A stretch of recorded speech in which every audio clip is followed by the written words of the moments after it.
Selon la légende, tout enfant né lors d'une éclipse lunaire doit être mis à mort, car il est destiné à se transformer en démon et à précipiter le monde vers l'apocalypse. Après avoir terminé sa prière, le prêtre sortit un couteau, prêt à tuer sur le champ le bébé qu'il venait d'enlever. Mais à cet instant, des policiers alertés firent irruption et lui ordonnèrent de lâcher son arme sous peine d'ouvrir le feu. Le prêtre rétorqua qu'il était en train de sauver le monde, affirmant que ce nourrisson n'était pas humain, puis il leva son couteau. N'ayant d'autre choix, les policiers tirèrent plusieurs coups de feu et l'abattirent. Des années plus tard, un homme portant une valise arriva dans un monastère. C'était Thomas, ce bébé autrefois sauvé, devenu aujourd'hui officier de police. Récemment, la police avait reçu des informations selon lesquelles les disparitions successives de jeunes filles étaient liées à ce monastère. Et Thomas s'y était donc infiltré sous une fausse identité pour enquêter. Il réussit à entrer et devint moine. Mais son premier repas sur place le bouleversa profondément. Il découvrit que la nourriture se composait de viande crue non identifiée. Et bien que répugnant, Thomas n'osa rien dire. Cependant, en mâchant, il retira de sa bouche une touffe de cheveux,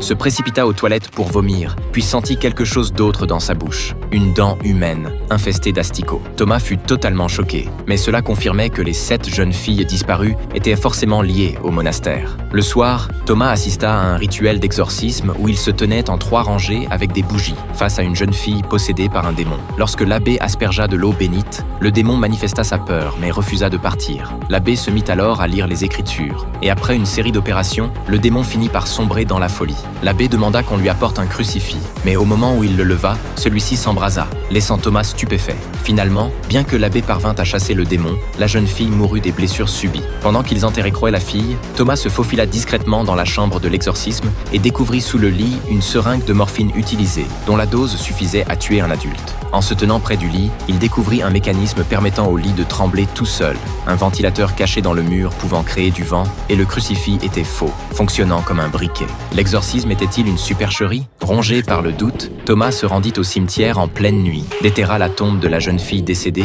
mais en ouvrant le cercueil, il le trouva vide, sans corps. Alors qu'il était perplexe, quelqu'un l'ensacha par derrière et l'assomma. À son réveil, Thomas se retrouva pieds et poings liés, face à un gardien qui lui ordonna de rester silencieux. L'abbé entra alors avec 4 bols de viande apparemment appétissante qu'il enfonça de force dans la bouche de Thomas. Celui-ci connaissait l'origine de cette viande et refusa de manger, préférant mourir. Mais le gardien lui ouvrit la bouche de force et y fourra toute la viande. Au milieu de la nuit, profitant du sommeil du gardien, Thomas se délia, mais le bruit alerta le garde. Thomas bondit du lit, se précipita vers le pistolet sur la table et après une lutte, il élimina le gardien. Dans l'obscurité, il se dirigea vers la cuisine et ouvrit la chambre froide, découvrant enfin la vérité. 7 corps pendaient soigneusement alignés, sans doute les jeunes filles disparues. C'est alors que l'assistant de l'abbé apparut, révélant qu'il avait découvert depuis longtemps le secret meurtrier de l'abbé et